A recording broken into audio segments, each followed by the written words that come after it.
Hello and welcome to Standard Issue, Laura Smyth. And I say that for the second time because somebody forgot to press the button the first time. Yeah, how are you? Let's do it. I love that you admitted that.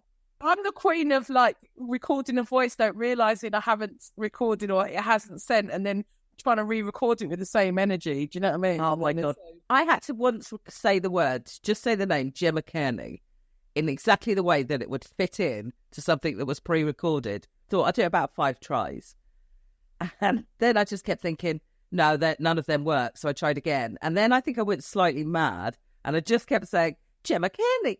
And Mickey's kept the recording of it, of me just, it's like someone having a nervous breakdown to say the word Gemma Kearney over and over and over again. It no longer means anything. Exactly. You've got a new tour starting, your debut tour.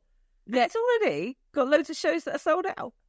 Yeah, it's sold out. Loads of they sold out really quickly, and then they added more, and then done an autumn leg. So it's just really exciting because you've got no measure till it goes on sale. You know, it's like setting out your stall, and you know when people talk about small business owners doing a little dance when they sell something. That's how I feel every time a ticket's bought or I get ticket sales update. It just means the world to me. So I don't know. It just feels great that people are willing to spend their money, and it's so nice. I can't wait. I just can't wait. And this is the point at which you're first going to meet your audience. Because these are people that have bought tickets to come and see you, not people that have gone to a club night or, seen you at a festival, which incidentally, I need to say to you, my nephew, the reason that I went to chat to you was my nephew, he's 17, went to Reading last year, and he came back and said you were the best thing he saw on the comedy tent. Hey, it's funny enough, I was talking about Reading with my daughter this morning because she's applying for university places, and one of the courses she's looking at is about, public spaces as well, like things like, curating and those sorts of things. And I was saying, I worry about Reading, you know what I mean? Because Reading Festival, there's not enough, like how Latitude is like, sit here, have a glade, all like that. These kids that have their first festival at Reading, the comedy tent becomes one of the only sort of, other than the medical tent, a safe place for them to calm down and just have a little moment. So it's a tough crowd in the sense of like, most of them, a lot of the kids seem to not be there for comedy. They're just there because they're in their bucket hat and they've done too much. Do you know what I mean? Like on Netflix, I'm sure it's sensible. So a bit when I hear that 17-year-olds, because I just feel like a bit of a granny up there. It's like your mum's come on stage to talk about her family, basically. How do you think your audience is going to be? Well, I have done a few work in progresses, and that's been my first taste of who my audience are. And I'm proud to say it covers so many. There's loads of teachers, because I used to be a teacher, loads of sort of bigger women, plus size women that are like, talking, and see themselves in me, and that's always nice. And all the Prosecco hunts, but you'll get lads' nights out, couples, and then I've got a gay audience as well, which I can't believe because in my head it's like that's the cool audience as well. So it's a really nice mix, and that feels lovely to me that it's a mix. Do you know what I mean? I get mothers and daughters as well, which is nice. You get sort of late teens girls and their mums. So your show's called Living My Best Life. Before we get to what your show's about, I just wondered how you're finding it. Are you living your best life? Has it been what you thought it would be, stand-up comedy? Oh, beyond. I love it. I love the circuit. And I think you have got to love it because it's brawling. I love it. I love comedians. I love the circuit. I love small rooms. I love huge rooms. For me, it's total mastery of self. Get yourself together to handle the big challenges from, doing big festivals where you just sort of sometimes shout into the abyss. There's nothing I don't love about it. I love it even when it goes bad. I live by, the Millikan law of, you've got to 11 o'clock the next morning to lick your wounds for a bad one. Yeah. Even when people tell me they've stopped, you go, well, how can you stop? Because I'm so addicted. It's above and beyond, really. When I was an English teacher, and that was after being, a single mum and on benefits and those sorts of things, to then become a teacher and work with people that had English degrees. So even if you were talking about some nonsense on telly, we were all talking about it with the same context and frame of reference and understanding and insights. And that felt so exhilarating to me. I love that. And then this feels even more exhilarating that I'm with idiots all the time. They say the silliest thing, want to say the funniest thing. And when you meet like-minded people and like-spirited people, there's nothing better. So I just love it. I love it. That's it. When it's working It is absolutely magic. Tell me about Living My Best Life and what people can expect when they inevitably book tickets for it. I've come to comedy late. So if I want to give a sensible thing what Living My Best Life means, I came to comedy late. I think, we all know about these under 30 lists where people, you watch 15-year-old pit champions at Wimbledon or things like that.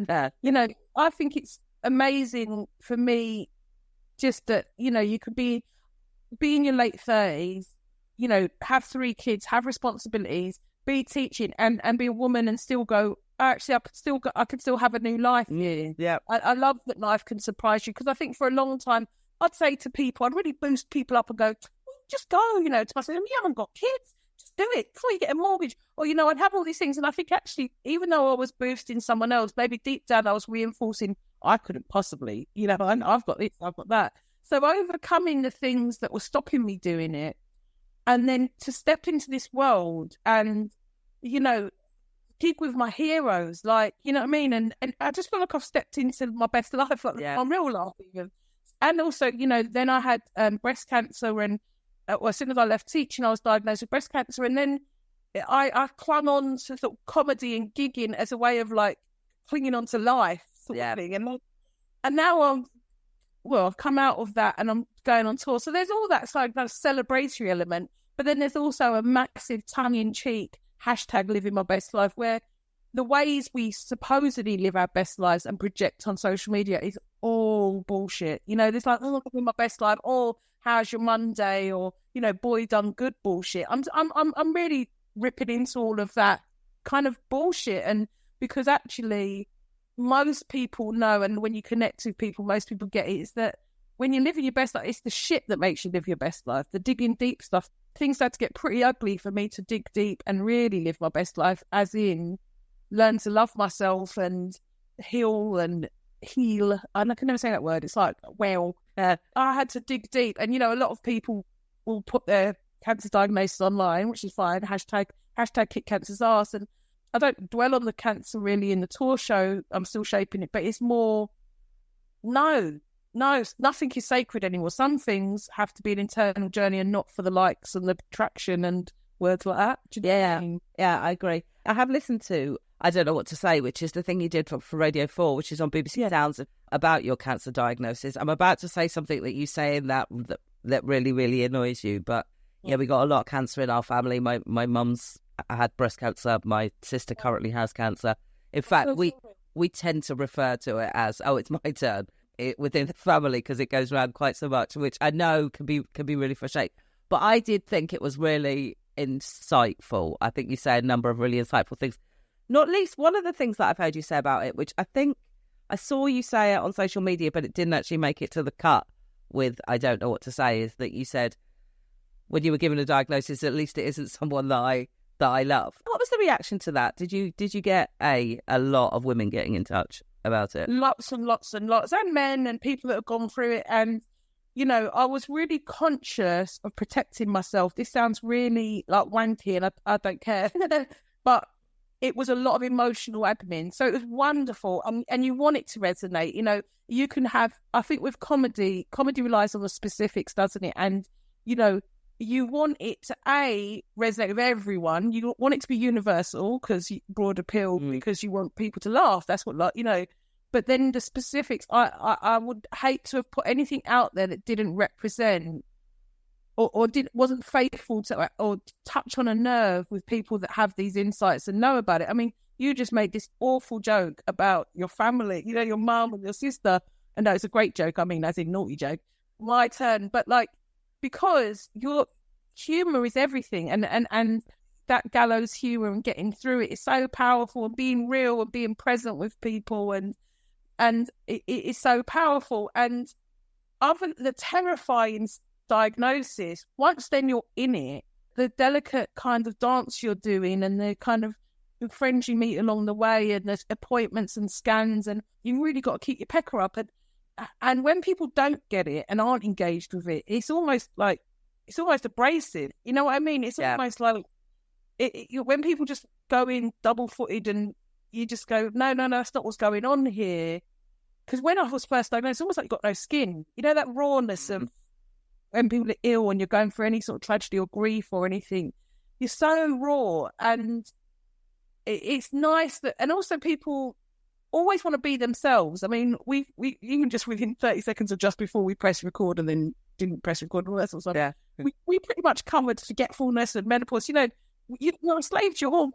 You know, it's all very, you want, the thing, you don't ever want to lose your identity in things, do you? You know, we're talking, you know, grey hair or funny haircuts or forgetting words.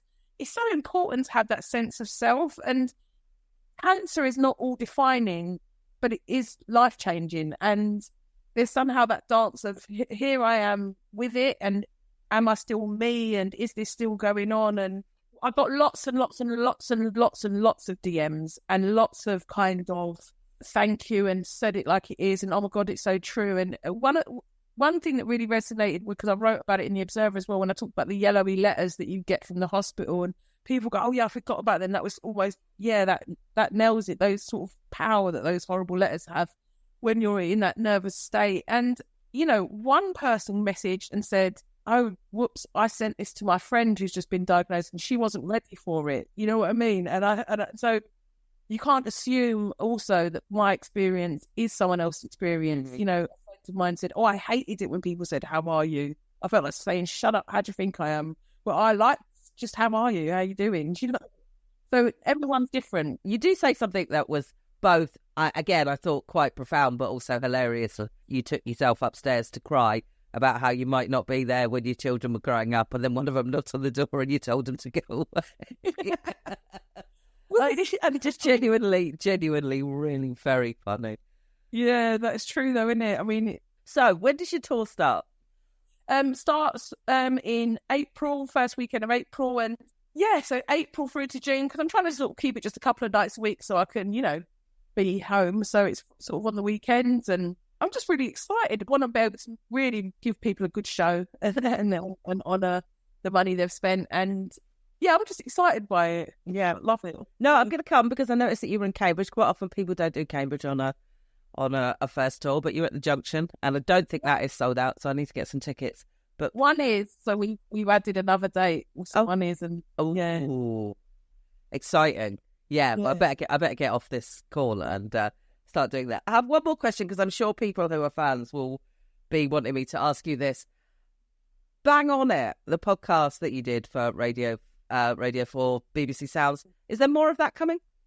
Well, no, there's not actually. I mean, that was, it just sort of happened. I think it started from a conversation with Michelle and I, and then I kind of relayed her idea to, you know, Radio 4, because we were just throwing things about. And then it kind of, luckily it could happen because it just worked in our schedule. And then it wasn't recommissioned, which is great, but it's then since become this really cult success. Like when the numbers have kind of flown, and so we get so many DM slides, and so do BBC Studios about, is there more? But I it's one of those things that could just happen at that time. And, you know, Michelle and I loved it, and we learned a lot during it, and, you know, and it was great. But I just don't think it will happen again. Yeah. Yeah. It's such a shame. People love it. I mean, Michelle was really busy and I'm really busy, and loads of exciting things happening. So we're both, I think our attitude is we're really proud of it. We got an award for it. It was like just this nice moment in time. So hopefully she and I individually will get something that will satisfy the punters. And she's really great, because anyone that slides into her DM, she just recommends all the podcasts you should be listening to. So I learned from her how to be as generous and gracious. Leave them wanting more. Yeah. Thank you so much for your time, Laura. This has been brilliant. Oh, thank you for having me.